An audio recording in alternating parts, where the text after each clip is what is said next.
வணக்கம் ஃப்ரெண்ட்ஸ். இந்த வீடியோவில் என்ன பார்க்க போகிறோம்னா டிஎன்பிஎஸ்சியில் ஜென்ரல் ஸ்டடீஸில் யூனிட் 6ஓட இம்பார்ட்டன்ட் டாபிக் தான் இது. இதுலேருந்து கண்டிப்பாக கொஸ்டின் வரக்கூடிய டாபிக் தான். அதாவது தமிழ்நாட்டோட சீர்திருத்த இயக்கங்கள் மற்றும் சீர்திருத்தவாதிகளை பற்றி பார்க்கலாம். ஆல்ரெடி போட்ட யூனிட் 6ஓட வீடியோஸ் எல்லாம் டிஸ்கிரிப்ஷனில் தர யூஸ் பண்ணிக்கங்க. அது கூட பிளேலிஸ்ட்லேயும் ஆட் பண்ணியிருக்கேன், வேணுங்கிறீங்க பார்த்துக்குங்க. ஓகேங்களா? தமிழ்நாட்டோட சமூக மாற்றங்கள் அப்படின்னு 10th லெசன் இருக்கு. அது இந்த லெசன்ல கண்டினியூவா படிச்சோம் அப்படின்னா நம்மளோட இந்த டாபிக் அதுல இருந்து தான் படிக்கணும். ஓகேவா? பார்க்கலாம். தமிழ் மறுமலர்ச்சியிலிருந்து தமிழ்நாட்டோட சீர்திருத்தங்கள் ஏற்படுது. தமிழ் மறுமலர்ச்சி எப்படி ஏற்படுது அப்படின்னு பார்த்தோம்னா, அச்சு தொழில்நுட்பத்துல வருகையாகுது. அப்பதான் அது வரைக்கும் ஓலைச்சுவடிகளே இருந்த தமிழ் ஏடுகள் எல்லாமே பதிப்பித்து நூல்களா வெளியிடப்படுது. அதன் மூலமா தமிழர்களோட நிறைய வரலாறுகள் வெளிவருது. அதனாலதான் தமிழ்ல மறுமலர்ச்சி ஏற்படுது. அதனால எப்ப இருந்து தொடங்குது தமிழோட மறுமலர்ச்சி அப்படின்னா, அச்சு தொழில்நுட்பத்தின் வருகையிலிருந்து தமிழ்ல மறுமலர்ச்சி ஏற்படுகிறது. ஐரோப்பிய மொழிகளை தவிர்த்து அச்சிலேறிய மொழிகள் முதல் மொழி எது அப்படின்னா தமிழ் மொழி தான் ஐரோப்பிய லாங்குவேஜுக்கு அப்புறம் இந்திய அளவில் முதல்ல ஏறின அடுத்த மொழி எது அப்படின்னு கேட்டால் தமிழ் மொழி தான். 1578 தம்பிரான் வணக்கம் அப்படிங்கிற ஒரு தமிழ் புத்தகம் கோவாவில் வெளியிடப்பட்டிருக்கு. 1508 தம்பிரான் வணக்கம் அப்படிங்கிற தமிழ் புத்தகம் கோவாவில் வெளியிடப்பட்டிருக்கு. அடுத்தது 1709 முழுமையான அச்சகத்தை சீசன் பால்கோ அப்படிங்கிறவர் தரங்கம்பாடியில நிறுவியிருக்காரு. சீசன் பால்கோ அப்படிங்கிறவர் தரங்கம்பாடியில ஒரு அச்சு நிறுவனத்தை நிறுவியிருக்காரு. அதுக்கப்புறம் தான் தமிழ் நூல்கள் எல்லாமே அச்சிடப்பட்டு வெளிவந்திருக்கு. 1812 திருக்குறள் வெளியிடப்பட்டது. 1812 திருக்குறள் வெளியிடப்பட்டது. வெளியிட்டவர் யாரு? ஞானப்பிரகாசம் அப்படிங்கிறவர் பதிப்பித்து வெளியிட்டாரு. 19ஆம் நூற்றாண்டுல இருந்த முக்கியமான தமிழ் அறிஞர்கள் யாராரு அப்படின்னு பார்த்தோம்னா, சி.வை. தாமோதரனார், உ.வே. சாமிநாதர். சி.வை. தாமோதரரோட ஆண்டு 1832 to 1901 வரைக்கும். உ.வே.சாவோட ஆண்டுகள் பார்த்தோம்னா 1855 to 1942 வரைக்கும். இவங்கெல்லாம் முக்கிய தமிழ் செவ்வியல் இலக்கங்களை கண்டறிந்து தங்கள் வாழ்நாள் முழுவதையும் செயல வைத்தவர்கள் சி.வை. தாமோதரனார், உ.வே.சா எல்லாம் முக்கியமானவர்கள். தமிழ் அறிஞர் மீனாட்சி சுந்தரனார், அவரோட மாணவர் தான் யாரு அப்படின்னா உ.வே.சா. அவர் எந்தெந்த இலக்கணங்களை பதிப்பித்து வெளியிட்டிருக்காரு, அதாவது தமிழ் இலக்கிய நூல்களை எதாவது பதிப்பித்து வெளியிட்டிருக்காரு அப்படின்னு பார்த்தோம்னா, சீவக சிந்தாமணியை 1887 பதிப்பித்தார். முதல்ல பதிப்பித்தது சீவக சிந்தாமணி. சிந்தாமணியை 1887 பதிப்பிக்கிறாரு. பத்துப்பாட்டு 1889, சிலப்பதிகாரம் 1892 பதிப்பிக்கிறாரு.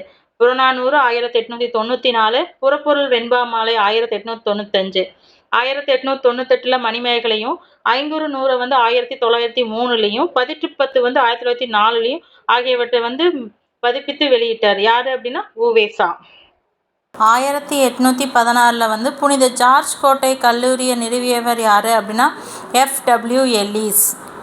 இந்திய மொழிகளுக்கெல்லாம் தனிப்பட்ட மொழிக்குலத்தை சார்ந்தவை, அவை இந்து ஆரிய குடும்பத்திலிருந்து தொடர்பில்லாதவை அப்படிங்கிற கோட்பாட்டை உருவாக்கியவர் யாரு அப்படின்னா எல்லிஸ். எல்லிஸ்ங்கிறது தான் முதல்ல தென்னிந்திய மொழியெல்லாம் தனிப்பட்ட மொழி குடும்பத்தை சார்ந்தது, அது இந்து ஆரிய மொழியிலிருந்து வேறுபட்டது அப்படின்னு சொல்லி கருத்தை உருவாக்கினார்.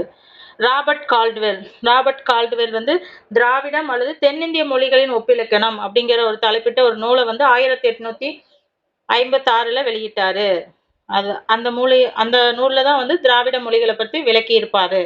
தமிழ்நாட்டில் திராவிட உணர்வு தோண்டி வளர்வதற்கு தமிழ் மறுமலர்ச்சியை பங்களித்தது. திராவிடம் அப்படிங்கிற சிந்தனை உருவாகிறதுக்கு இந்த தமிழ் மறுமலர்ச்சி மூலம் தமிழ் மக்கள்லாம், திராவிடர் மக்கள் எல்லாம் ஒரு இனம் அப்படிங்கிற ஒரு உணர்வு வந்திருக்கு.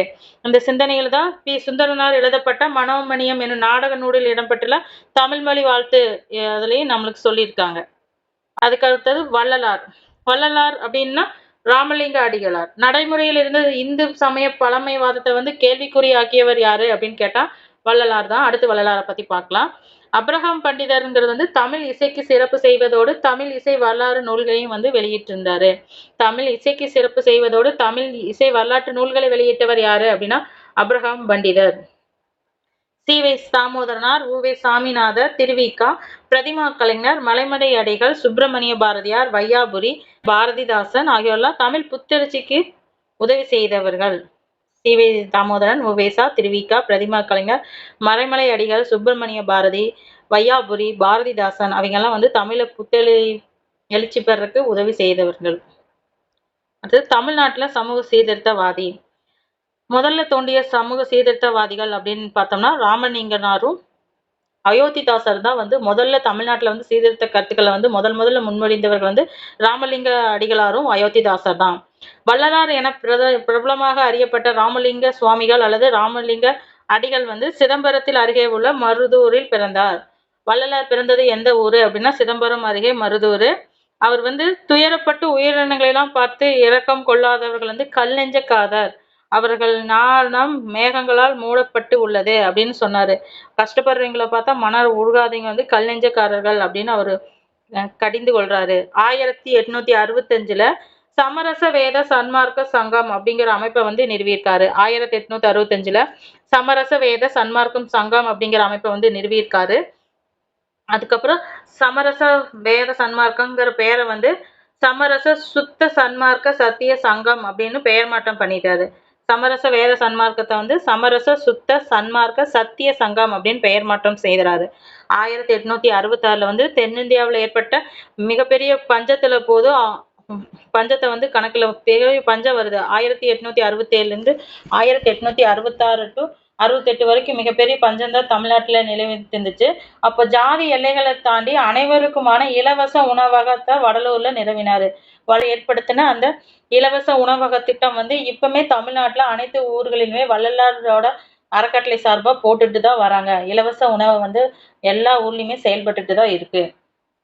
அவர் இயற்றிய ஏராளமான பாடல்கள் வந்து எந்த தலைப்பில் தொகுக்கப்பட்டது அப்படின்னா திருவருப்பா. வள்ளலாரோட பாடல்கள் அனைத்தும் திருவருப்பா அப்படிங்கிற தலைப்புல தொகுக்கப்பட்டு உள்ளது.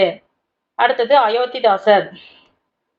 ஆல்ரெடி வள்ளலாரும் அயோத்திதாசரை பத்தி ஒரு வீடியோஸ் போட்டிருக்கேன். அதுவும் டிஸ்கிரிப்ஷன் லிங்க்ல தரேன், வேணுங்கிறவங்க பார்த்துக்கங்க. அது கொஸ்டின் ஆன்சர் மாதிரி போட்டிருக்கேன். அயோத்திதாசர் பண்டிதர் அயோத்திதாசர் வந்து 1845 டு 1914 வரைக்கும் அவரோட காலம். பண்டித அயோத்திதாசரோட காலம் வந்து 1845 டு 1914. இவர் வந்து தீவிர தமிழ் அறிஞர் மற்றும் சித்த மருத்துவர். தமிழ் அறிஞர் தான் இவர், சித்த மருத்துவரும் கூட. அது போக பத்திரிகையாளராகவும் சமூக அரசியல் செயல்பாட்டாளராகவும் வந்து இவர் செயல்பட்டு இருந்திருக்காரு. சென்னையில பிறந்த இவர் வந்து தமிழ், ஆங்கிலம், சமஸ்கிருதம், பாலி மொழிகளெல்லாம் சரளமா பேசக்கூடியவர். சமூக நீதிக்காக வந்து இயக்கம் வந்து நடத்தியிருக்காரு. ஜாதியத்தின் கொடியிலிருந்து ஒடுக்கப்பட்ட மக்களை வந்து விடுவிக்கிறதா இவரோட முக்கிய பங்கா இருந்துச்சு. அதுக்காகவே வந்து பாடுபட்டுட்டு இருந்தாரு. ஜாதிகள் அடையாளமற்ற சமூகத்தை உருவாக்கணும் அப்படின்னு அதுக்காக பாடுபட்டு இருந்தாரு. தீண்டாமைக்கு எதிராக வந்து கண்டன குரல்களை வந்து எழுப்பிட்டு இருந்தாரு. கல்வியை வந்து வலிமை பெற்றுவதற்காக கருவியாக கருதி அவர்கள் வந்து தமிழகத்தில் ஒடுக்கப்பட்டவர்களுக்கென பல பள்ளிகள் உருவாக்குவதற்கு வந்து உந்து சக்தியா இருந்திருக்காரு. ஒடுக்கப்பட்டோரின் கோவில் நுழைவுக்கு ஆதரவாக குரல் எழுப்பதற்காகவே பண்டிய அயோத்திதாசர் வந்து அத்வை ஆனந்தா சபா அப்படிங்கிற ஒரு சபாவை ஏற்படுத்துறாரு.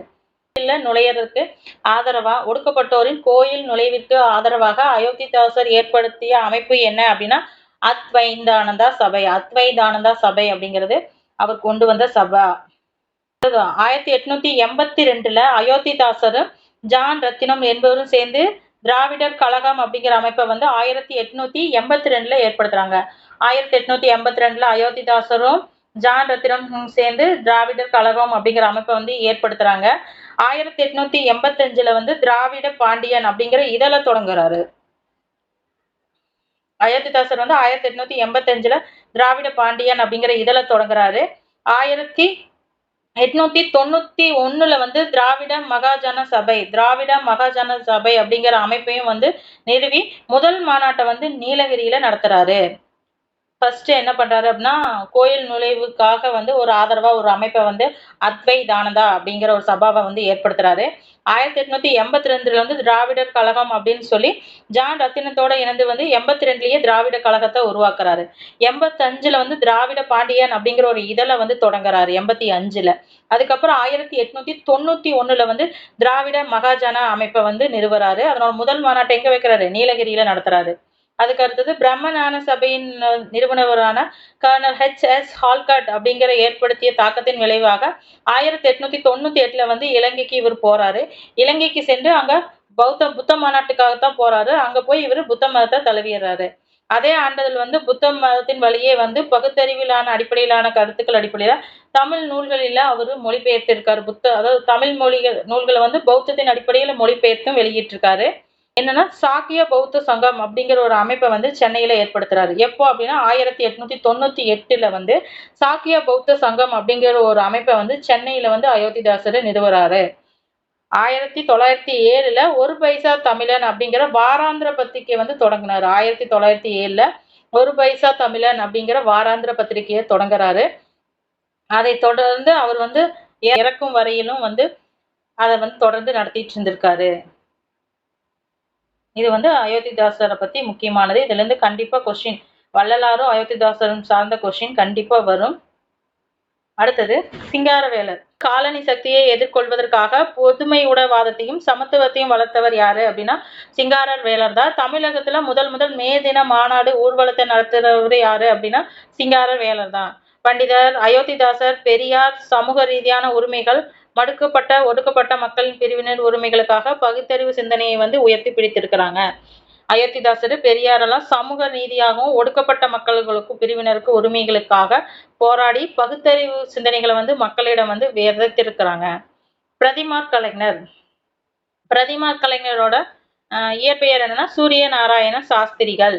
மதுரையில வந்து பிறந்திருக்காரு. சென்னை கிறிஸ்துவ கல்லூரியில வந்து தமிழ் பேராசிரியரா வந்து பணியாற்றியிருக்காரு. மேற்கிந்திய இலக்கிய மாதிரிகள் மீது கொண்டிருந்த தாக்கத்தின் விளைவாக 14 வரி செய்யுள் வடிவத்தை வந்து தமிழுக்கு அறிமுகம் செய்தாரு. மேற்கிந்திய கல்வி முறையில் எப்படி 14 லைன்ல வந்து செய்யுள் இருக்கோ அதே மாதிரி தமிழ்லையும் வந்து 14 வரி செய்யுள் வடிவத்தை வந்து தமிழுக்கு அறிமுகம் செய்தவர் யாரு அப்படின்னா பிரதிமா கலைஞர். பிரதிமா கலைஞரோட இயற்பெயர் சூரிய நாராயண சாஸ்திரி. மறைமலை அடிகள். மறைமலை அடிகள் வந்து தமிழ் மொழியியல் தூய்மைவாதத்தின் தந்தை. தனித்தமிழ் இயக்கத்தை உருவாக்கியவர். அதாவது தமிழ் மொழியியல் தூய்மைவாதத்தின் தந்தை யாரு அப்படின்னா மறைமலை அடிகள். தனித்தமிழ் இயக்கத்தை தொடங்கியவர் யாரு அப்படின்னு கேட்டாலும் அது மறைமலை அடிகள் தான். பட்டினப்பாலை முல்லைப்பாட்டுக்கு விளக்க உரை எழுதியிருக்காரு. சித்தாந்த தீபிகா அப்படிங்கிற பத்திரிகையில் வந்து பணிபுரிந்திருக்காரு. அதுக்கப்புறம் சென்னை கிறிஸ்துவ கல்லூரியில் வந்து தமிழ் ஆசிரியரா பணியாற்றி இருக்காரு.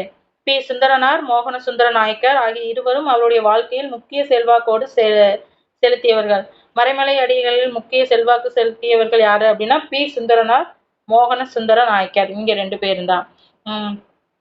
மறைமலை அடிகள் பணியாற்றிய பத்திரிகை எது அப்படின்னா சித்தாந்த தீபிகா. அடுத்தது தனித்தமிழ் இயக்கம். வேதாச்சலம் என்ற தனது பெயரை வந்து தூய தமிழ்ல தான் மறைமலை அடிகள் அப்படின்னு மாத்திட்டாரு. வேதாச்சலம் அப்படிங்கிற அவர் பேரை தனித்தமிழ்ல தூய தமிழ்ல அவர் பேர் என்னன்னு மாத்திருக்காரு மறைமலை அடிகள் அப்படின்னு. அவருடைய ஞானசாகரம் அப்படிங்கிற பத்திரிகையை வந்து அறிவு கடல் என பெயர் மாற்றிருக்காரு. தொடக்கத்துல ஞானசாகரம் அப்படின்னு பெயர் வச்சிருக்காரு. தனித்தமிழ் இயக்கத்திற்கு அப்புறம் அவரோட பத்திரிகை பெயரை அறிவு கடல் அப்படின்னு மாத்துறாரு. அவருடைய சன்மார்க்க சங்கம் என்னும் நிறுவனம் வந்து பொதுநிலை கழகம் அப்படின்னு மாத்துறாரு. சன்மார்க்க சங்கத்தை வந்து பொதுநிலை கழகம் அப்படின்னு மாத்துறாரு. தமிழ் சொற்களுக்குள் புகுந்துவிட்ட சமஸ்கிருத சொற்களுக்கு இணையான பொருள் தரக்கூடிய தமிழ் சொற்கள் அடங்கிய அகராதி ஒன்றையும் நீலாம்பிகை தொகுத்து வைத்தார். நீலாம்பிகை வந்து மறைமலை அடிகளோட மகள் தான் நீலாம்பிகை அம்மையாரு. தமிழ் சொற்களுக்கு வந்து புகுந்துவிட்டு சமஸ்கிருத தொல்லுக்களெல்லாம் தவிர்த்துட்டு அதுக்கு இணையான தமிழ் சொற்களெல்லாம் அடங்கிய ஒரு அகராதியை வந்து தொகுத்து மறைமலை அடிகளோட மகள் நீலாம்பிகை வந்து வழங்கியிருக்காங்க. ஓகே, அடுத்தது திராவிட இயக்கத்தின் எழுச்சியை பத்தி பார்க்கலாம். திராவிட இயக்கத்தின் எழுச்சி அப்படிங்கிறது திராவிடம் அப்படிங்கும்போது அந்த இடத்துல வந்து பிராமணர் அல்லாததை பாதுகாக்கும் இயக்கம் தான் வந்து திராவிடம் இயக்கங்கள் அப்படின்னு இருக்கு. திராவிடம் அப்படிங்கும்போது பிராமணத்துக்கு எதிராக வந்தது தான். 1909ல வந்து பிராமணர் அல்லாத மாணவர்களுக்கு வந்து உதவி செய்வதற்காக மதராஸ் பிராமணர் அல்லாத சங்கம் அப்படிங்கிற அமைப்பு வந்து உருவாக்கப்பட்டிருக்கு. 1912ல வந்து டாக்டர் சி நடேசனார் வந்து மதராஸ் ஐக்கிய கழகம் அப்படிங்கிற ஒரு அமைப்பை உருவாக்குறாரு. பின்பு மதராஸ் திராவிட சங்கம் அப்படின்னு அதை மாற்றி திராவிட மேம்பாட்டிற்கு வந்து உதவி செஞ்சுட்டு இருக்காரு. யாருன்னா டாக்டர் சி நடேசனார் வந்து தனிப்பட்ட முறையில ஒரு அமைப்பை ஐக்கிய கழகம் அப்படின்னு உருவாக்கி மதராஸ் திராவிட சங்கம் அப்படின்னு அதை மாற்றி அது திராவிடருக்கு உதவி செஞ்சுட்டு இருந்திருக்காரு. திருவல்லிக்கேணியில் ஜூலை 16ல திராவிட இல்லம் அப்படிங்கிற பெயரில் பிராமணர் அல்லாத மாணவர்களுக்காக ஒரு தங்கும் விடுதியை வந்து ஏற்படுத்தி நடத்திட்டு வந்தாரு.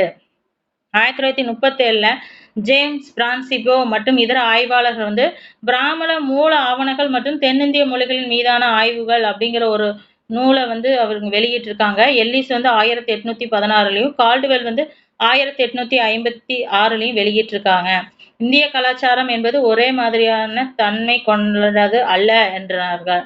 இதெல்லாம் ஆய்வு செஞ்சதுக்கு அப்புறம் இந்திய கலாச்சாரம் வந்து ஒரே மாதிரியானது கிடையாது. அது ஒவ்வொரு மாநிலங்களும் தனிப்பட்ட கலாச்சாரங்களை கொண்டிருக்கு அப்படின்னு சொல்லியிருக்காங்க. யாருன்னா ஜேம்ஸ் பிரின்சிபோ மற்றும் அவரோடு சேர்ந்த ஆய்வாளர்கள் எல்லாம். தமிழ் ஆய்வாளர்களால் எல்லிஸ் தமிழை நேசிப்பவராகவும் வள்ளுவர் குரலை மிகவும் விரும்புவராகவும் பாராட்டப்படுகிறார். தமிழ் ஆர்வலரான எல்லிஸை வந்து தமிழை நேசிப்பவராகவும் வள்ளுவர் குரலில் மிகவும் விரும்புவதாகவும் பாராட்டப்படுகிறார். பிரான்சிஸ் ஒயிட் எல்லிஸ் அப்படி சொல்லியிருக்காரு. சென்னை ஃபர்ஸ்ட் வந்து தமிழ்நாட்டில் ஏற்படுற ஒரு அமைப்பு என்ன அப்படின்னு பார்த்தோம்னா மெட்ராஸ் நேட்டிவ் அசோசியேஷன், அதாவது சென்னை வாசிகள் சங்கம். சென்னை வாசிகள் சங்கம் அப்படிங்கிறது தான் முதல் தமிழ்நாட்டில் ஏற்படுத்தப்பட்ட ஒரு சீர்திருத்த இயக்கம். மெட்ராஸ் நேட்டிவ் அசோசியேஷன் சென்னை வாசிகள் சங்கம் 1852ஆம் ஆண்டு வந்து தொடங்கப்படுது. தொடங்கியவர் யாரு அப்படின்னா கஜுலு லட்சுமி நரசுலு சீனிவாசனார். இவங்கெல்லாம் இணைந்து தான் வந்து இந்த சென்னை வாசிகள் சங்கத்தை வந்து தொடங்குறாரு. இது வந்து அரசியல் அமைப்பு கிடையாது. இப்போட முக்கிய பங்களிப்பு என்ன அப்படின்னு பார்த்தோம்னா வருவாய்த்துறை அதிகாரிகளுக்கு எதிராக போராட்டம் நடத்தினாங்க. அவங்க வந்து விவசாயிகளை வந்து சித்திரவதை செய்து வரி வசூலிக்கிறாங்க அப்படின்னு சொல்லி போராட்டம் நடத்தினாங்க. இதுதான் வந்து மெட்ராஸ் நேட்டிவ் அசோசியேஷனோட முக்கிய பங்களிப்பு. அந்த தலைவர்கள் இறந்ததுக்கு அப்புறம் 1862க்கு பிறகு இது செயலிழந்துருச்சு. இந்த அமைப்பு வந்து வெறும் 10 ஆண்டுகள் தான் செயல்பட்டு இருக்கு. 1852ல தொடங்கப்பட்டு 1862லயே செயலிழந்துருச்சு. சென்னை மகாஜன சபை அடுத்து தொடங்கப்படுறது என்ன அப்படின்னு பார்த்தோம்னா சென்னை மகாஜன சபை. தெளிவான நோக்கத்துடன் தோற்றுவிக்கப்பட்ட அமைப்பு எது அப்படின்னு பார்த்தோம்னா சென்னை மகாஜன சபை தான் வந்து தெளிவான நோக்கத்துடன் தோற்றுவிக்கப்பட்ட முதல் அமைப்பு. 1804ஆம் ஆண்டு வந்து இது மே 16ல தொடங்கப்பட்டுச்சு. 1884ஆம் ஆண்டு மே 16ல் இந்த அமைப்பு தொடங்கப்பட்டது. தொடக்கியவர்கள் வந்து யாராரு அப்படின்னா வீரராகவாச்சாரியா, ஆனந்தசாருலு, ரங்கையா இவங்கெல்லாம் சேர்ந்து தான் வந்து இந்த அமைப்பை வந்து நிறுவியிருக்காங்க. வீரராகவாச்சாரியா, ஆனந்தசாருலு, ரங்கையா இவங்கெல்லாம் சேர்ந்து வந்து சென்னை மகாஜன சபையை வந்து நிறுவியிருக்காங்க. இதனோட முதல் தலைவர் யாரு அப்படின்னா பி ரங்கையா தான் இதனோட முதல் தலைவர். செயலாளர் வந்து ஆனந்த சாருலு. தொடங்கினவங்களையே ரங்கையா வந்து தலைவராகவும் செயலாளர் வந்து ஆனந்த சாருலு அப்படிங்கிறவரும் இருந்திருக்காங்க. சென்னை மகாஜன சபையோட கோரிக்கைகள் என்னென்ன அப்படின்னு பார்த்தோம்னா குடிமை பணிகளுக்கான தேர்வுகளை வந்து இங்கிலாந்திலும் இந்தியாவிலும் ஒரே சமயத்தில் நடத்த வேண்டும். அதாவது ஐஏஎஸ் ஆஃபீஸ் இப்போ நம்ம இந்தியாவில் இருக்கிற IAS exam, civil service exam அது வந்து ஃபர்ஸ்ட் இங்கிலாந்துல தான் நடந்துச்சு. இந்தியாவில் நடத்தப்படாது. சிவில் சர்வீஸ் எக்ஸாம் எழுதணும்னு நினைக்கிறவங்க வந்து இங்கிலாந்துல போய் தான் எழுதி பாஸ் பண்ற மாதிரி இருந்துச்சு. அதை வந்து இங்கிலாந்திலும் இந்தியாவிலும் ஒரே சமயத்தில் நடத்த வேணும் அப்படின்னு முதல் கோரிக்கை வைத்தது வந்து சென்னை மகாஜன சபை தான். லண்டனில் இந்தியா கவுன்சில் மூடிடணும் அப்படின்னு கோரிக்கை வச்சாங்க. வரிகளை குறைங்க, மக்களுக்கு வரிகளை குறைங்க அப்படின்னு கோரிக்கை வச்சாங்க. இராணுவ குடியேறில நிர்வாக செலவுகளை, அதாவது இராணுவத்துக்கான நிர்வாக செலவுகளை குறைத்தீங்களா தான் மக்களுக்கான வரியை குறைக்க முடியும் அப்படின்னு சொல்லி கோரிக்கைகள் வச்சாங்க. இதனோட கோரிக்கையெல்லாம் பின்னாளில் வந்து 1885ல உருவான காங்கிரஸின் முக்கிய கோரிக்கையில இதுவைகளும் சேர்க்கப்பட்டிருந்துச்சு. இந்த அமைப்பு உருவானது வந்து 1884. அதுக்கு அடுத்த வருஷமே 1885லயே வந்து இந்திய தேசிய காங்கிரஸ் வந்து இந்திய அளவுல உருவாக்கப்படுகிறது. இது வந்து நம்ம படிக்கிற தமிழ்நாட்டு அளவுல மட்டும் பார்க்கலாம். இந்திய அளவுல இருக்கிறதெல்லாம் ஐஎன்எம்ல வந்துடும். அடுத்த அமைப்பு என்ன அப்படின்னா தென்னிந்திய லிபரல் கூட்டமைப்பு, அதாவது தென்னிந்திய நலவாரிய சங்கம். தென்னிந்திய லிபரல் கூட்டமைப்பு அப்படின்னா தென்னிந்திய நலவாரிய சங்கம். திராவிட கழகம் வந்து 1912ல வந்து சி நடேசனார் வந்து உருவாக்குனாரு. அதுக்கப்புறம் அவர் 1916ல வந்து பிராமணர் அல்லாத மாணவர்களுக்கு திராவிடர் சங்கம் தங்கும் விடுதியை வந்து நிறுவினாரு பிராமணர் அல்லாத மாணவர்களுக்காக. 1916 நவம்பர் 20ல வந்து 30 பிராமணர் அல்லாதவரெல்லாம் சேர்ந்து தென்னிந்திய நலவாரிய சங்கம் அப்படின்னு ஒரு அமைப்பை வந்து உருவாக்குறாங்க. சவுத் இந்திய லிபரல் அசோசியேஷன் அப்படிங்கிற ஒரு அமைப்பை வந்து P Thyagarayar, T M Nair, C Natesanar. Thyagarayar, T M Nair, C Natesanar 3 பேரும் சேர்ந்து தென்னிந்திய நலவாரி சங்கத்தை வந்து உருவாக்குறாங்க. எப்போ அப்படின்னா 1916 நவம்பர் 20ல. இந்த அமைப்பு தான் பின்னால வந்து நீதி கட்சியா உருவாகுது. 1916ல ஏற்படுத்தப்பட்ட தென்னிந்திய நலவாரிய சங்கம் அப்படிங்கிறதுனால தென்னிந்திய நல உரிய சங்கம் அப்படிங்கிற அமைப்பு தான் வந்து பின்னால வந்து அரசியல் அமைப்பா உருவாக்கப்படுது. இதுக்கு முன்னாடி இருந்த அமைப்புகள்லாம் வந்து சீர்திருத்த அமைப்புகளா மட்டும்தான் இருந்துச்சு. ஆனா இந்த தென்னிந்திய நல உரிய சங்கம் அப்படிங்கிற அமைப்பு வந்து அரசியல் அமைப்பா வந்து உருமாறுது. அரசியல் அமைப்பா உருமாறினோடனே அதோட நோக்கங்கள் என்ன, நீதி கட்சிகளோட நோக்கம் என்ன அப்படின்னு பார்த்தோம்னா தென்னிந்தியாவில் பிராமணர்களை தவிர மற்ற அனைத்து சமூகங்களிலும் கல்வி, சமூக, பொருளாதார மேம்பாட்டுக்கு வந்து உதவணும். பிராமணர்கள் வந்து ஆல்ரெடி அவங்க மட்டும்தான் கல்வி கற்றுட்டு இருந்தாங்க. இந்த அமைப்பெல்லாம் வரும்போது மத்த சாதியினருக்கு வந்து கல்வி அப்படிங்கிறது வந்து கிடையாது. அது கொடுக்கவும் மாட்டாங்க. அந்த மாதிரி தான் இருந்துச்சு. அதனால தான் அதனோட குறிக்கோள் எப்படி இருந்துச்சு அப்படின்னா, தென்னிந்தியாவில் பிராமணர்களை தவிர மற்ற அனைத்து சமூகங்களின் கல்வி, சமூக, பொருளாதாரத்தை வந்து மேம்படுத்தணும் அப்படின்னும், அரசியலமைப்பு ஆதாரங்களின் மூலம் பிராமணர் அல்லாதோர் மேம்பாட்டிற்காக பணியாற்றணும். அமைப்புனா இப்ப பங்கேற்று அரசியல் அமைப்புல பங்கேற்று பிராமணர் அல்லாத மேம்பாட்டிற்காக பங்கேற்கணும் அப்படின்னு சொல்லி நோக்கங்களா அறிவிச்சிருந்தாங்க. அரசாங்கத்தின் உண்மையான பிரதிநிதித்துவ அரசாங்கமாக மாற்ற வேண்டும். அரசாங்கத்துல வந்து உண்மையான பிரதிநிதித்துவம் அப்படின்னா ஒரு சார்ந்த சமூகத்தை சார்ந்தவர்களுக்கு மட்டும் கிடைக்காம பிரதிநிதிகள் இருக்காம அனைத்து சமூக சேர்ந்தவர்களும் வந்து பிரதிநிதியா இருக்கணும் அப்படிங்கிற கோரிக்கையும் முன்வைத்தாங்க. பிராமணர் அல்லாதவர்களின் கோரிக்கைக்கு சாதகமாக பொது கருத்தை உருவாக்குறது. பிராமணர் எல்லாம் இல்லாத அனைவரும் சேர்ந்து பொதுவான கருத்தை உருவாக்குறதுக்கு தான் வந்து இந்த நீதி கட்சியினோட முக்கிய நோக்கங்களாக இருந்திருக்கு. நீதி கட்சியோட பங்களிப்பு அப்படின்னு என்னன்னு பார்த்தோம் அப்படின்னா, முக்கிய பங்களிப்பு 1920 வந்து நடந்த தேர்தல்களை வந்து காங்கிரஸ் வந்து புறக்கணித்தது. காங்கிரஸ் வந்து 1920 நடந்த தேர்தலை வந்து புறக்கணித்ததுனால 98 இடங்கள்ல வந்து 63 இடங்கள்ல வந்து நீதி கட்சி வந்து வெற்றி பெறாங்க. 98 இடங்களில் 63 இடங்கள்ல வந்து நீதி கட்சி வெற்றி பெறுது. நீதி கட்சியில வந்து சுப்பராயலு அப்படிங்கிறது முதல்வர் ஆகிறாரு. நீதி கட்சியின் சார்பாக சுப்பராயலு என்பவர் வந்து முதலமைச்சரா மாறுறாரு. பஞ்சமங்களுக்கு நிலங்களை ஒதுக்கி புதிய நகரங்கள் மற்றும் தொழில்பேட்டைகளை வந்து அறிமுகப்படுத்துறாரு. பஞ்சமங்கள்னா அதாவது ஒதுக்கப்பட்டவர்களுக்குன்னு சொல்லி புதிய இடங்களை உருவாக்கி ஒதுக்கி புதிய நகரங்கள் தொழிற்பேட்டைகள்லாம் வந்து ஏற்படுத்துது நீதி கட்சி. மருத்துவ கல்விக்கான அடிப்படை தகுதி வந்து சமஸ்கிருதம் படித்தவங்க தான் மருத்துவம் படிக்கணும் அப்படின்னு இருந்த விதியை வந்து நீக்கிட்டாங்க. விதியை வந்து நீக்கிட்டாங்க. அடுத்தது டாக்டர் முத்துலட்சுமி வந்து நீதி கட்சியின் மூலமா சட்ட மேலவைக்கு வந்து தேர்ந்தெடுக்கப்பட்டிருந்தாங்க.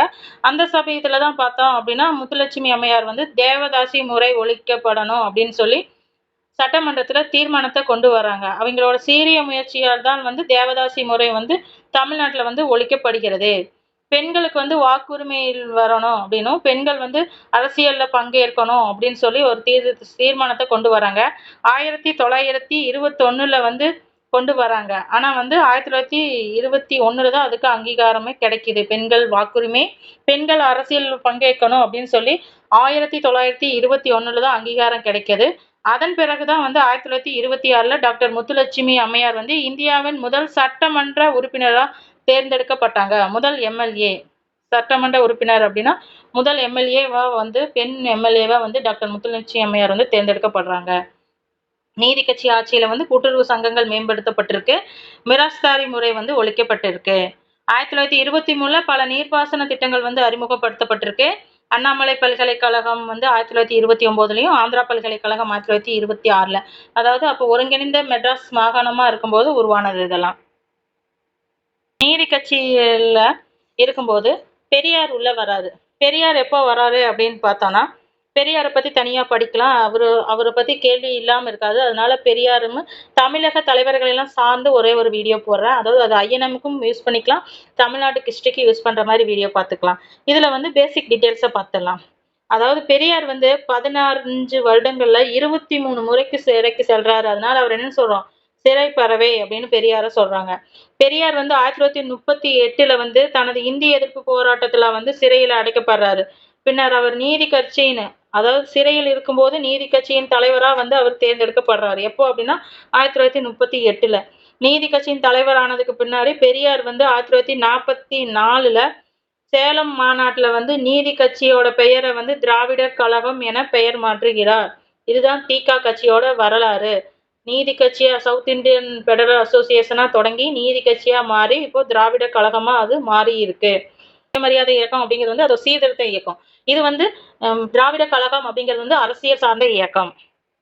சுயமரியாதை இயக்கம். சுயமரியாதை இயக்கம் அப்படின்னு என்னன்னா சடங்குகளும் சம்பிரதாயங்களும் இல்லாத ஜாதிகளற்ற பிறப்பின் அடிப்படையிலான பாகுபாடற்ற சமுதாயத்தை உருவாக்குவதுதான் இந்த இயக்கத்தினோட முக்கிய நோக்கம்.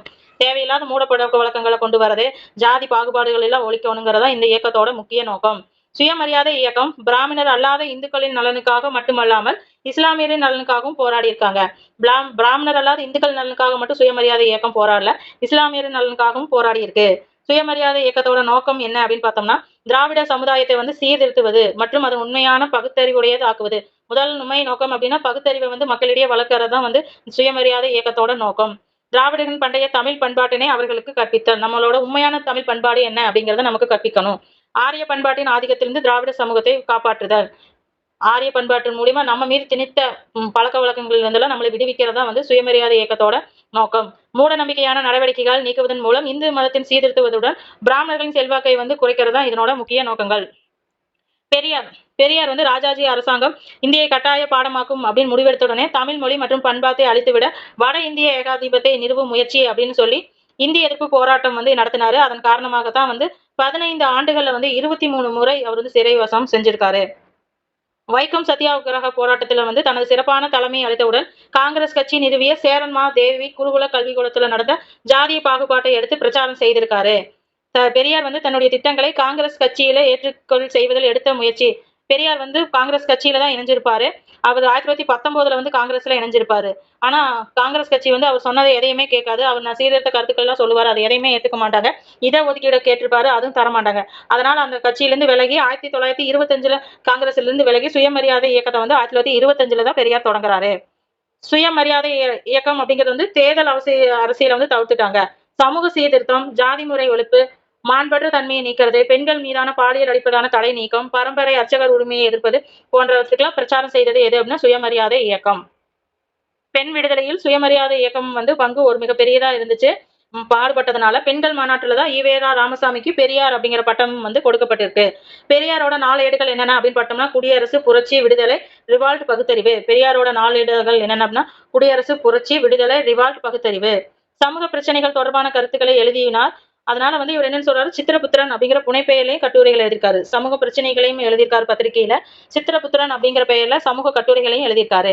பௌத்த சமய முன்னோடியாகவும் தென்னிந்தியாவின் முதல் பொது உடைமைவாதியான சிங்காரவேலனுடன் நெருக்கமான உறவு கொண்டிருந்தாரு. பெரியார் வந்து சிங்காரவேலன் கம்யூனிஸ்ட் கட்சியினோட முக்கிய தலைவர்கள் ஒருவரான சிங்காரவேலருடன் நெருக்கமான உறவு கொண்டிருந்தாரு. அதே போல பி.ஆர். அம்பேத்கருடனும் நெருக்கமான உறவு கொண்டிருந்தார். அதனால வந்து அவர் எழுதிய ஜாதிய ஒழிப்பு அப்படிங்கிற நூலை வந்து அவர் நூல் வெளிவந்தது 1936 வெளிவந்ததும் அதை வந்து தமிழ்ல வந்து 1936 வந்து பதிப்பிக்கிறாரு. அம்பேத்கரோட நூல் ஜாதிய ஒழிப்பு அப்படிங்கிற நூலை 1936 வந்து பெரியார் பதிப்பிக்கிறாரு.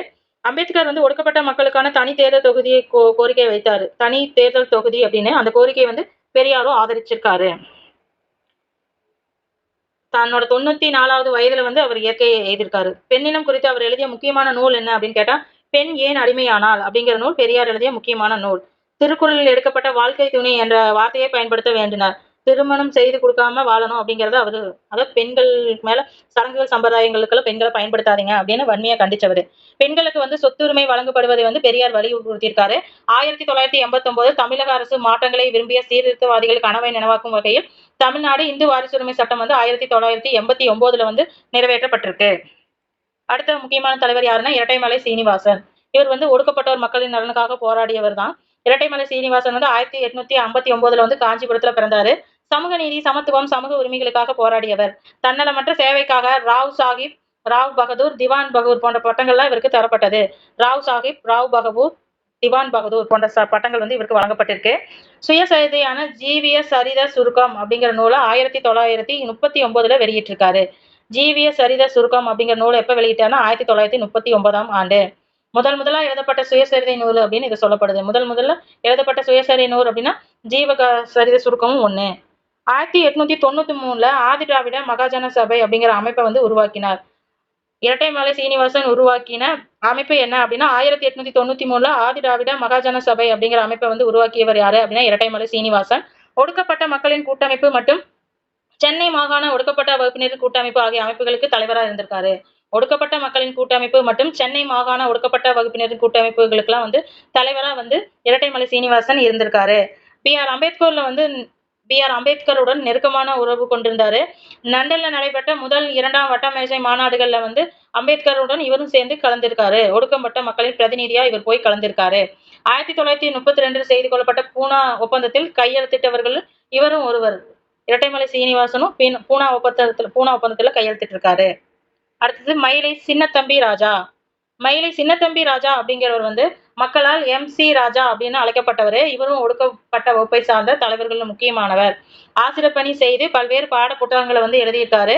சென்னை மாகாணத்தில் ஒடுக்கப்பட்ட வகுப்பினரிலிருந்து மேலவைக்கு தேர்ந்தெடுக்கப்பட்ட முதல் உறுப்பினர் யாரு அப்படின்னா மயிலை சின்னத்தம்பி ராஜா அப்படிங்கிறது MC ராஜா. இவர் தான் வந்து சென்னையில மேலவைக்கு தேர்ந்தெடுக்கப்பட்ட முதல் ஒடுக்கப்பட்ட வகுப்பினை சார்ந்த உறுப்பினர். சென்னை சட்டசபையில் நீதி கட்சியின் துணைத் தலைவராகவும் செயல்பட்டிருக்காரு.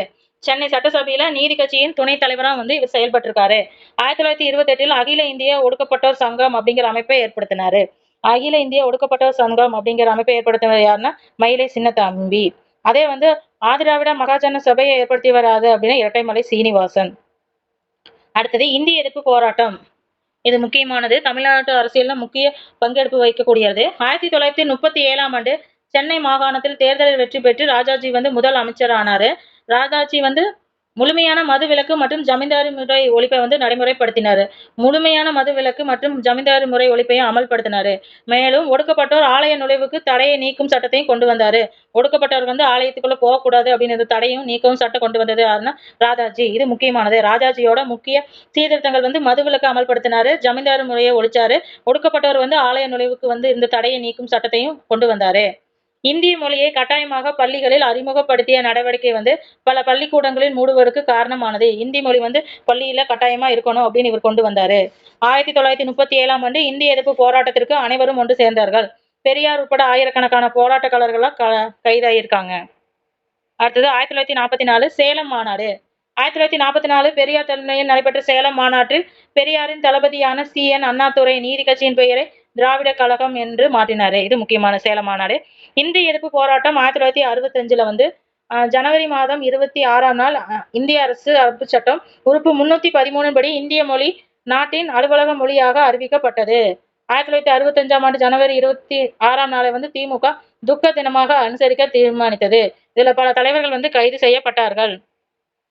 இதுதான் இந்திய எதிர்ப்பு போராட்டத்தோட முக்கியமானது. 1965 ஜனவரி 26 வந்து இந்தியாவில் அலுவலக மொழி வந்து ஹிந்தி அப்படின்னு கொண்டு வராங்க. அதனால வந்து அந்த அன்னைக்கு வந்து துக்க தினமா வந்து திமுக கொண்டாடி பல தலைவர்கள் வந்து கைது செய்யப்பட்டிருக்காங்க. தமிழ்நாட்டில் தொழிலாளர் இயக்கங்கள் எது அப்படின்னா இந்தியாவில் தொழில்கள் வளர முதல் உலகப்போர் வந்து உத்வேகம் அளிச்சிருக்கு. தொழிலாளர் சங்கம் அமைக்க முயற்சி மேற்கொண்டவர்களில் BB வாடியா, சிங்காரவேலன், திருவி கல்யாண சுந்தரனார்லாம் வந்து முக்கியமானவர்கள். தமிழ்நாட்டில் தொழிலாளர் இயக்கங்கள் வந்து மேம்படுறதுக்கு பணிபுரிந்தவர்கள் யாராரு அப்படின்னா BB வாடியா, சிங்காரவேலர், திருவிக்கா இவங்களாம் முக்கியமானவர்கள். இந்தியாவில் முதல் தொழிற்சங்கமான சென்னை தொழிலாளர் சங்கம் வந்து 1918 உருவாக்கப்பட்டது. இந்தியாவில் முதல் தொழிற்சங்கம் எங்க அமைஞ்சிருந்துச்சு அப்படின்னு பார்த்தா சென்னையில தான் அமைஞ்சிருக்கு. 1918 அமைந்திருக்கு. அகில இந்திய தொழிற்சங்கங்களின் முதல் மாநாடு 1920 அக்டோபர் 3 பம்பாயில் நடைபெற்றிருக்கு. அகில இந்திய தொழிற்சங்கத்தோட முதல் மாநாடு எங்க நடைபெற்றுச்சு அப்படின்னா பம்பாயில நடைபெற்றிருக்கு. சென்னை மாகாண தொழிலாளர் இயக்க நடவடிக்கையில் ஒரு முன்னோடி யாரு அப்படின்னா சிங்காரவேலன் அவர்கள் தான் வந்து தொழிலாளர் இயக்க நடவடிக்கையில் முன்னோடி. Karl Marx, Charles Darwin, Herbert Spencer, Albert Einstein ஆகியோர் கருத்துக்களை சிங்காரவேலர் வந்து தமிழ்ல வடிவமைத்திருக்காரு. 1923 முதல் மே தின விழாவை வந்து ஏற்பாடு செஞ்சாரு. யாருன்னா சிங்காரவேலர் தான் 1923 முதல் தமிழ்நாட்டுல வந்து மே தினம் கொண்டாடுறத கொண்டு வந்தாரு. கம்யூனிஸ்ட் பொது உடைமைவாதி அப்படின்னா தொழிலாளன் அப்படிங்கிற பத்திரிகை வந்து வெளியிட்டாரு. சிங்காரவேலன் வெளியிட்ட பத்திரிகை வந்து தொழிலாளன். சிங்காரவேலன் பெரியாரோடு சுயமரியாதை இயக்கத்தோடு நெருக்கமான தொடர்பு கொண்டிருந்தாரு. இந்தியா விடுதலைக்கு முன்பு மொழி போராட்டங்கள் அப்படின்னா அப்ரஹாம் பண்டிதர் தமிழ் இசை நிகழ்ச்சிகளும் தமிழ் இசை வரலாற்று முறையாக கற்று ஆராய்ந்து பழந்தமிழர் இசைமுறையை மீட்க செய்தார். தஞ்சாவூர்ல வந்து 1912 சங்கீத வித்யா மகாஜன சங்கம் அப்படிங்கிற அமைப்பை வந்து ஏற்படுத்தினார். யாரு அப்படின்னா அப்ரஹாம் பண்டிதர் வந்து தமிழ் இசை வரலாற்றுக்காக 1912 வந்து சங்கீத வித்யா மகாஜன சங்கம் அப்படிங்கிற அமைப்பை தஞ்சாவூர்ல ஏற்படுத்தினாரு. தமிழிசையின் நிலை குறித்து விவாதிக்க 1943 முதல் தமிழிசை மாநாடுகள் வந்து நடத்தப்பட்டது. யாரு தொடங்கினார் அப்படின்னா அப்ரஹாம் பண்டிதர். பெண்கள் இயக்கம் அப்படின்னு பார்த்தோன்னா 20ஆம் நூற்றாண்டு வரை பெண்கள் அமைப்பு வந்து 20ஆம் நூற்றாண்டுல உருவான முக்கிய பெண்கள் அமைப்பு என்ன அப்படின்னா இந்திய பெண்கள் சங்கம், விமென்ஸ் இந்தியா அசோசியேஷன் WIA, அகில இந்திய பெண்கள் மாநாடு, all India women's conference ALWC இதெல்லாம் வந்து 20ஆம் நூற்றாண்டுல உருவான முக்கிய பெண்கள் அமைப்பு. WIA அப்படிங்கிறது வந்து 1917 அன்னி பெசன்ட், டோவதி ஜினாகரா தாசா, மார்கரெட் கசினஸ் போன்றவர்கள்லாம் சேர்ந்து சென்னை அடையார் பகுதியில் வந்து தொடங்கப்பட்டதுதான் என்ன அப்படின்னா இந்திய பெண்கள் சங்கம். இந்திய பெண்கள் சங்கம் வந்து பெண் கல்வி குறித்து பிரச்சாரங்களை வந்து கையாள்வதற்காக 1927 அகில இந்திய பெண்கள் மாநாட்டை வந்து நிறுவினாங்க. அகில இந்திய பெண்கள் மாநாட்டோட முக்கிய நோக்கம் என்ன அப்படின்னா பெண் கல்வி குறித்த பிரச்சாரங்களை வந்து மேற்கொள்றதுக்காக உருவாக்கப்பட்டதுதான் அகில இந்திய பெண்கள் மாநாடு. பெண்களின் விடுதலை என்பது சுயமரியாதை இயக்கத்தின் முக்கிய நோக்கம். இவ் இயக்கத்துல பணியாற்றியவங்க சில யாராரு அப்படின்னா முத்துலட்சுமி அம்மையாரு, நாகம்மை, கண்ணம்மா, நீலாவதி, மூவாவு ராமாமிர்தம் அம்மையார், ருக்குமணி அம்மாள், அலமேலும் மங்கை, தயாளம்மா, நீலாம்பிகை, சிவகாமி சிதம்பரம் இவங்கெல்லாம் வந்து சுயமரியாதை இயக்கத்துல பணியாற்றிய முக்கிய பெண்கள். முக்கியமான கொஸ்டின்ஸை பார்க்கலாம். 1907 தரங்கம்பாடியில் வந்து ஒரு முழுமையான அச்சகத்தை நிறுவியவர் யாருன்னா சிகன் பால்கோ. 1993 ஆரி திராவிட மகாஜன் சபையை நிறுவியவர் யாரு அப்படின்னா இரட்டைமலை சீனிவாசன்.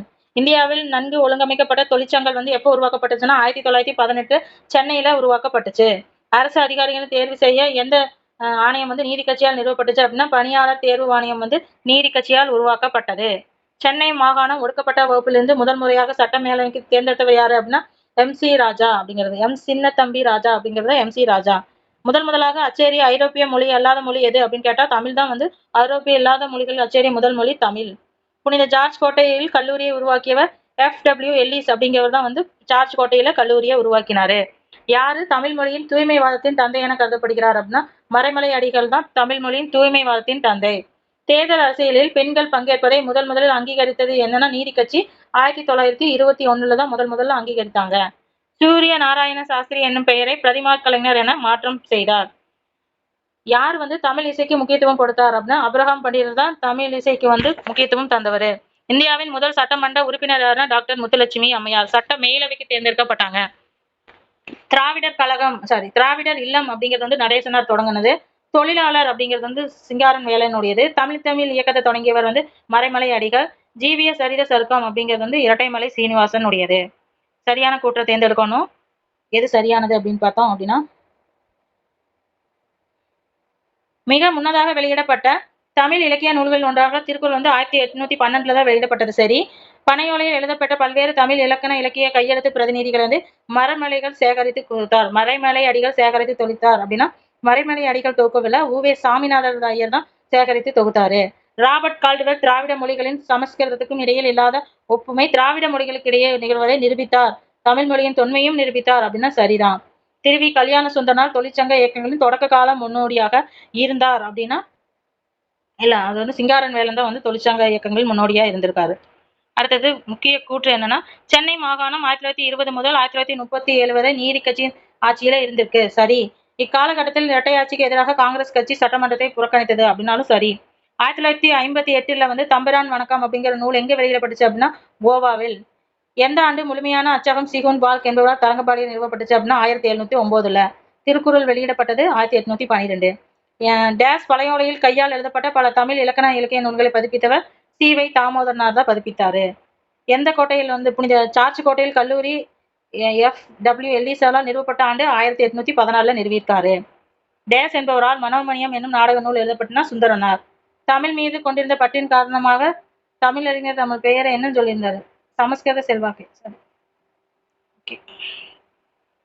இரட்டைமலை சீனிவாசனோட சுயசரிதை நூல் ஜீவ சரித்திர சுருக்கம். இரட்டைமலை சீனிவாசன் அவர்கள் வந்து 1893 என்ன அமைப்பை ஏற்படுத்தினார் அப்படின்னா ஆதி திராவிட மகாஜன அமைப்பை. தென்னிந்தியாவில் காந்தியடிகளை சந்தித்து அவருடன் நெருக்கமானவர் இரட்டைமலை சீனிவாசன். தென்னிந்திய நல உரிமை சட்டத்தை உருவாக்கியவர் வந்து MC ராஜா. அகில இந்திய தொழிலாளர் சங்கத்தின் முதல் மாநாடு 1920 வந்து அக்டோபர் 31 எங்கில் நடைபெற்றது அப்படின்னா பம்பாயில் நடைபெற்றது.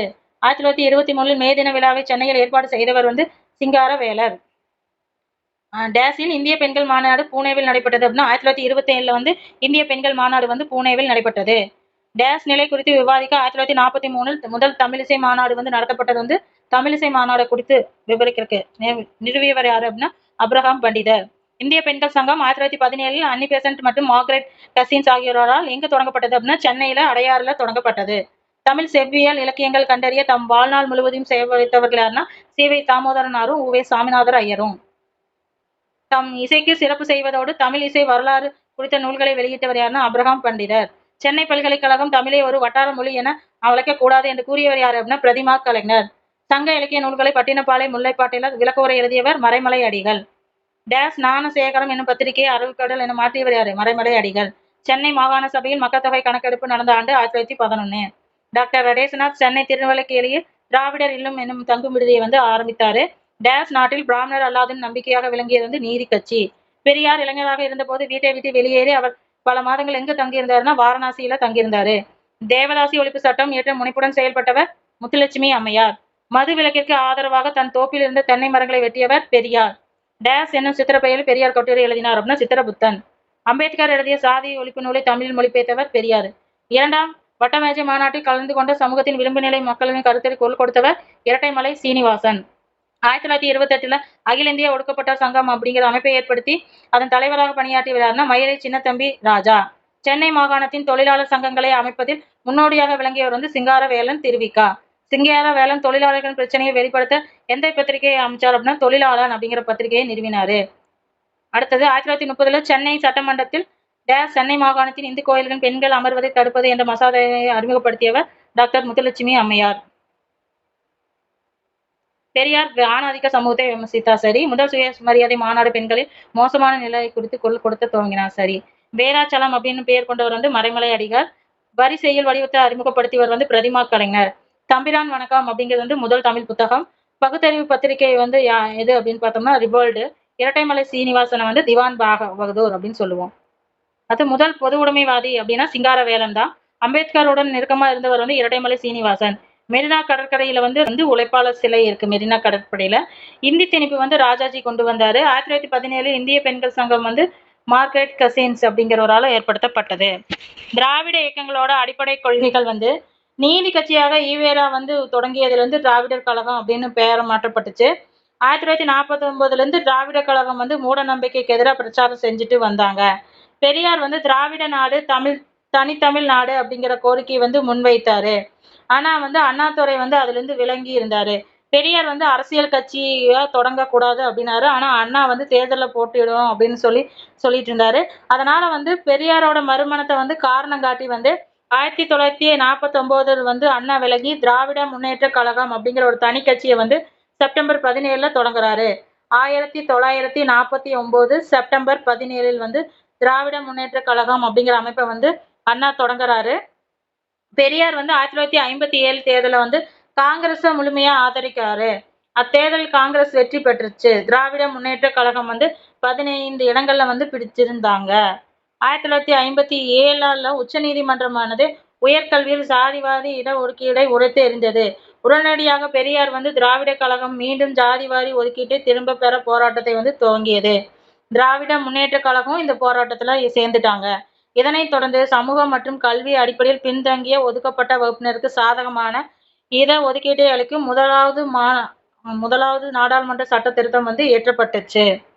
திராவிட கட்சியில ஆட்சியில 1967 பொதுத் தேர்தலில் காங்கிரஸ் கட்சி தோற்கடிக்கப்பட்டு திமுக வெற்றி பெற்று CN அண்ணாதுரை தான் முதலமைச்சர் ஆனாரு. அண்ணாதுரையின் தலைமையில் கீழே 1969 மெட்ராஸ் மாநிலத்தின் பெயர் தமிழ்நாடு அப்படின்னு மாற்றப்பட்டுச்சு. 75 மைல் தொலைவிற்கு மேலுள்ள பேருந்து தடங்கள் தேசியமயமாக்கப்பட்டது. அனைத்து ஜாதி ஏழை மாணவர்கள் பல்கலைக்கழகத்துக்கு முந்தைய கல்வி மற்றும் தொழிற்கல்விக்கு முந்தைய படிப்புகள் கல்வி கட்டணங்கள்ல விதிவிலக்கெல்லாம் அளிக்கப்பட்டுச்சு. 2வது உலக தமிழ் மாநாடு நடத்தப்பட்டுச்சு. தமிழக ஏழை மக்களுக்கு மானிய விலையில அரிசி வழங்கப்பட்டது. இதெல்லாம் அண்ணா ஆட்சியில் இருக்கும்போது நடத்தப்பட்டது. தமிழ்நாடு என்றும் திருமண சட்டத்தை இயற்றியது. தமிழ்நாடு அப்படின்னு பேர் வச்சாங்க. திருமண சட்டத்தையும் ஏற்றினாங்க. புதிய அரசாங்கத்தின் கீழ் மும்மொழி கொள்கையை அகற்றி தமிழ்நாட்டில் இருமொழி கொள்கை அப்படிங்கிற சட்ட திருத்தத்தை கொண்டு வந்தாங்க.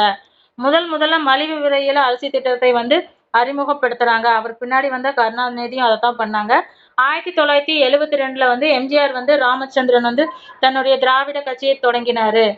அனைத்திந்திய அண்ணா திராவிட முன்னேற்ற கழகம் அப்படிங்கிற அமைப்பை 1972 திராவிட முன்னேற்ற கழகத்திலிருந்து பிரிஞ்சு எம்ஜிஆர் 1972 தொடங்குறாரு. அதுக்கப்புறம் நடைபெற்ற 1977 ஆண்டு தேர்தலில் அவர் தான் ஆட்சியை கைப்பற்றினாரு. அவர் இறக்கும் வரையிலும் 1987 வரைக்கும் எம்ஜிஆர் தான் ஆட்சிக்கு வந்தார். அதுக்கப்புறம் கருணாநிதி ஜெயலலிதா அதுக்கப்புறம் திரு கருணாநிதி அவர்களும் செல்வி ஜெயலலிதா அவர்களும் மாற்றி தமிழ்நாட்டில் ஆட்சி நடந்து 60 ஆண்டுகளுக்கு மேலாக தமிழ்நாட்டில் திராவிட கட்சியோட பங்களிப்பு தான் இருந்துட்டு வருது. அண்ணா நீதி பத்திரிகையில் அண்ணா துணை ஆசிரியரா இருந்திருக்காரு. விடுதலை பத்திரிகையின் ஆசிரியரா இருந்திருக்காரு. நீதி அப்படிங்கிற பத்திரிகையில அண்ணா துணை ஆசிரியரா இருந்திருக்காரு. விடுதலை பத்திரிகையில ஆசிரியரா பணியாற்றிருக்காரு. இதுதான் தமிழ்நாட்டோட சீர்திருத்த இயக்கங்கள்ல யூனிட் 6ல இருக்கிற இம்பார்ட்டன்ட் பாயிண்ட்ஸ் எல்லாம் பார்த்துட்டோம். அடுத்தது பார்த்தோம்னா INMல தான் வரும். அடுத்தது ப்ரீவியஸ் இயர் கொஸ்டின்ஸும் பார்க்கலாம். அதுக்கப்புறம் நம்ம முக்கியமா கொஸ்டின் வர பாயிண்ட்ஸ்களை மட்டும் பார்க்கலாம். ஓகேவா? ஓகே.